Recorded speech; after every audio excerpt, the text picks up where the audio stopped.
آپ فرماتے ہیں یا من یدعی العلم ویطلب الدنیا من ابنائہم ویذل لہم قد اضلک اللہ ولا علم، اے وہ شخص جو علم کا دعویٰ رکھتا ہے اور دنیا داروں سے دنیا کا طلبگار ہے،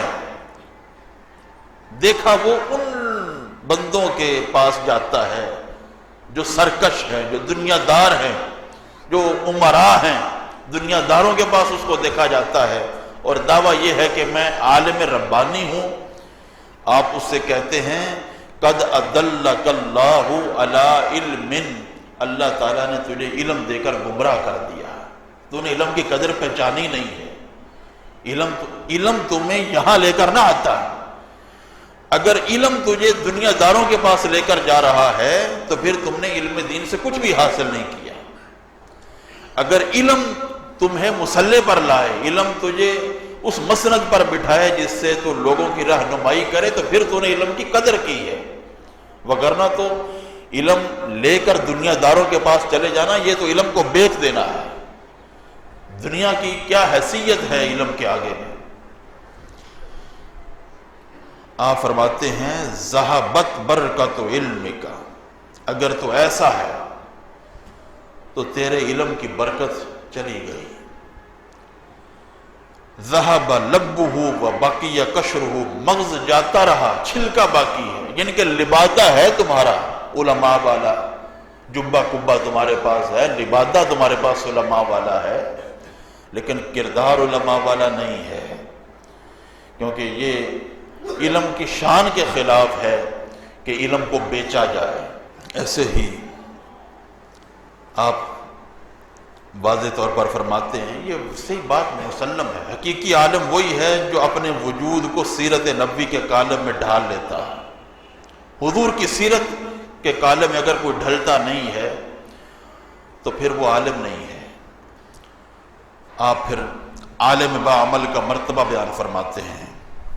آپ فرماتے ہیں العالم العامل بعملہ المخلص فی عملہ، کہ وہ عالم جو عامل ہو اور باب عمل میں اخلاص سے کام لینے والا ہو، دکھلاوے کے لیے نہیں، تو کہتے ہیں لحق ربہ عز وجل لا موت لہ لأنہ اذا مات التحق ربہ فدامت حیاتہ معہ۔ مطلب اس کا یہ ہے کہ جب وہ اپنے پروردگار کی بارگاہ میں جا پہنچتا ہے تو چونکہ رب العالمین کو فنا نہیں ہے، تو جب وہ اس دنیا سے جاتا ہے تو واصل بالحق ہو کر وہ بھی زندہ و جاوید ہو جاتا ہے، اس کی پھر قدر بڑھ جاتی ہے جب وہ اللہ سے ملتا ہے۔ یہ عالم ربانی کی علامات ہیں۔ آپ نے فرمایا عمل کی اہمیت، یہ عمل سب سے مقدم ہے آپ کے نزدیک۔ آپ کی تعلیمات کو دیکھیں، آپ کی کتب کو پڑھیں، بنیاد الطالبین اگرچہ آپ کی طرف منسوب ہے، دوسری کتب جو آپ کی ہیں آپ ان کو دیکھ لیں، عمل کی اہمیت جگہ جگہ۔ آپ فرماتے ہیں کیف تسمی نفسک مسلما، آپ نے کہا تو اپنے آپ کو مسلمان کیسے کہتا ہے؟ نام اپنے آپ کا مسلمان رکھا ہے، کیسے مسلمان کہتا ہے حالانکہ کتاب و سنت ان پر حاکم نہیں ہے؟ تو نے زندگی کتاب و سنت کے مطابق نہیں گزاری، نام رکھ لیا ہے مسلمان۔ یہ مسلمان نام رکھنا کیسے صحیح ہے؟ آپ نے فرمایا یا غلام ما خلقت للبقاء فی الدنیا، اے غلام تو دنیا میں عیش و عشرت میں رہنے کے لیے اور یہاں مزے اڑانے کے لیے نہیں پیدا کیا گیا۔ فغیر ما انت فیہ من مکارہ، لہذا حق تعالیٰ کی جو ناراضگیاں ہیں اس سے آج بچ جا، آج بچنا تیرے لیے فائدہ مند ہوگا۔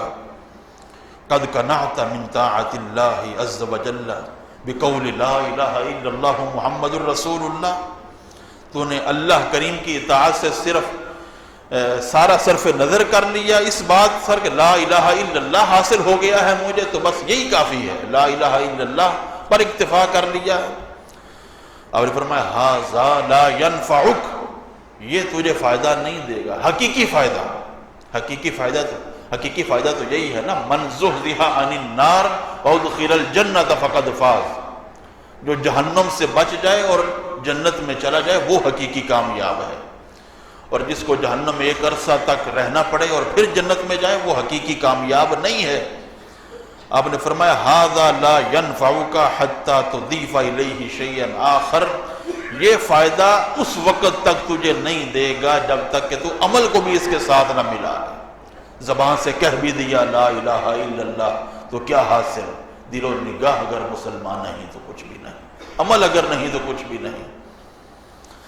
لہذا آپ کی زندگی کے یہ جو فرمودات ہیں ان پر بھی ہمیں صرف 11ویں کھانا اور 11ویں کھلا کر کے یہ سمجھنا کہ بھئی یہ ہم حضور غوث پاک کی سیرت پر عمل کر رہے ہیں، ان کو خوش کر دیا ہے، وہ ہم سے خوش ہو گئے ہیں، وہ تو اتنے سخت جملے ہیں میں نے تو وہ بولے نہیں۔